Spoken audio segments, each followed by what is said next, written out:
Ce sera la grande compétition du week-end, le championnat de France des clubs de canoë-kayak sur le tout nouveau bassin, le stade d'eau vive baptisé Naturo. Vous êtes donc à Épinal.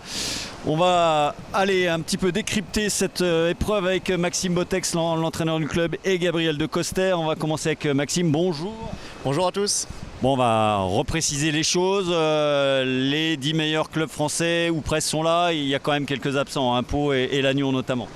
Ouais, c'est surtout Pau, hein, le grand absent de la compétition. C'est Pau qui a eu du mal à créer son équipe au complet, donc a finalement fait le choix de ne pas venir. Mais sinon, on a quand même un beau plateau et je pense qu'on va peut-être avoir des petites surprises avec un club comme Unang qui vient avec une partie de la délégation suisse. Ça peut être costaud. Bon, on attend évidemment le GESN sur ce bassin que vous avez appris à découvrir tout au long de la saison. Ouais, c'est vrai qu'on a un peu l'avantage de mieux connaître le bassin, on est à domicile et puis Épinal c'est un club qui a une histoire avec les championnats de France des clubs importantes, donc il y a la culture de la gagne pour le club. Bon, quel débit là, on voit ça à côté de nous, on est au taquet ou pas tout à fait ? Non, pas tout à fait. On a fait le choix plutôt de mettre un débit à 10 mètres cubes secondes pour laisser un petit peu les clubs, on va dire, avec des équipes moins complètes, pouvoir s'exprimer et que ça soit pas trop dur. On mettra les plus gros débits pour les courses nationales 1 l'an prochain. On va rappeler les règles du jeu dans un instant. On va se tourner tout de suite vers Gabriel de Coster. Bonjour Gabriel. Bonjour. Gabriel, belge, mais qui va faire le championnat de France des clubs. On va rappeler que vous avez inscrit votre nom au palmarès d'une Coupe du Monde cette année. C'est l'année de l'émergence. Vous êtes content, j'imagine, de boucler cette saison ici à Épinal.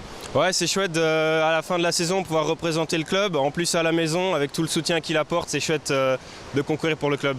Bon, qu'est-ce que ça représente dans une saison comme celle-là ? C'est vraiment le plaisir ou il y a un vrai esprit de compète malgré tout ?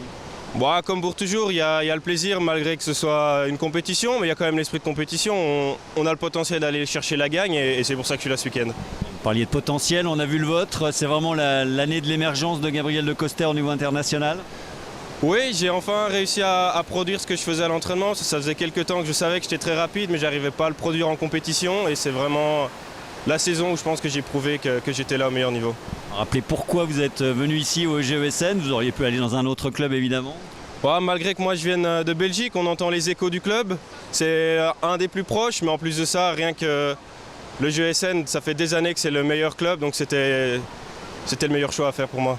Vous nous parliez du bassin, Gabriel. Comment ça se passe ? Comment vous le sentez ? Qu'est-ce que disent les compétiteurs sur ce bassin ?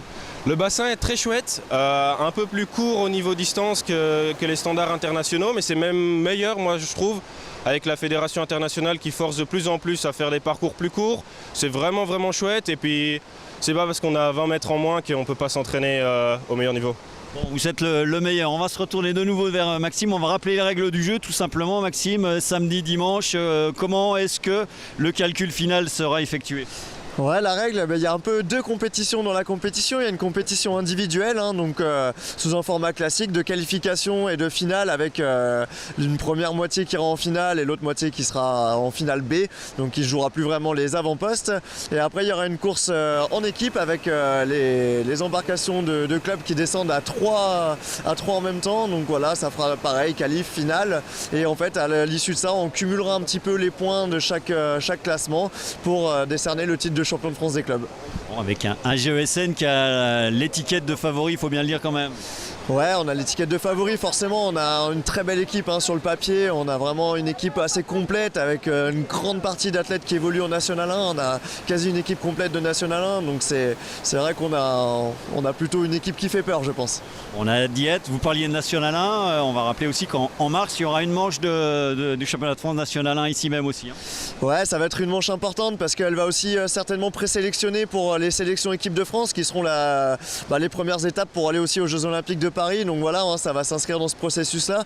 Donc ça va être le premier grand rendez-vous, on va dire, en pré-olympique pour les Français. On n'en est pas là, place au championnat de France ce week-end sur le bassin spinalien, compétition qui débute dès ce samedi. Les patrouilles toujours très spectaculaires pour déterminer le résultat final sont à suivre dimanche après-midi in situ ou en direct sur notre chaîne à partir de 14h10.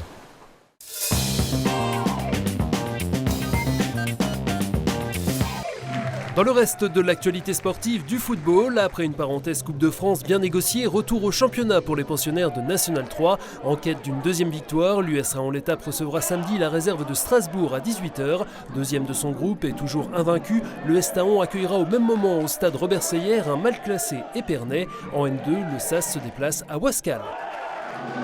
Après une défaite initiale à Caudry le week-end dernier, première à domicile ce samedi soir pour un SAS New Look, 6 départs pour 4 arrivées à l'intersaison et qui donne l'hospitalité à Conflans-Andrézy. Premier service à 19h au gymnase Viviani. Toujours en élite, les Louves de Saint-Dié se déplacent à Quimper. En National 2 féminine, reprise à domicile dimanche à 15h pour le CAM face à Strasbourg. En N3, la SG Gérardmer jouera chez l'une des réserves de l'Azul Lyon. Toujours au rayon des sports collectifs, avec 3 victoires en 3 journées, l'effort basket Mircourt réalise un début de championnat parfait. La bande à Loïc Gigant espère bien continuer sur sa lancée ce samedi soir face à Célestat, entre deux d'envoi à 20h en salle Claude Accard. Enfin, côté course nature, direction ce dimanche le Tillot pour une nouvelle édition du Trail des Hautes-Mines, support cette année des championnats de trail court de la Ligue d'athlétisme du Grand Est, sur un format de 30 km pour 1200 mètres de dénivelé positif. Autre parcours, 20 km pour 800 mètres de montées et descentes, ou 11 km avec des départs donnés à 8h30, 9h et 9h15, ainsi qu'une course enfant à 11h.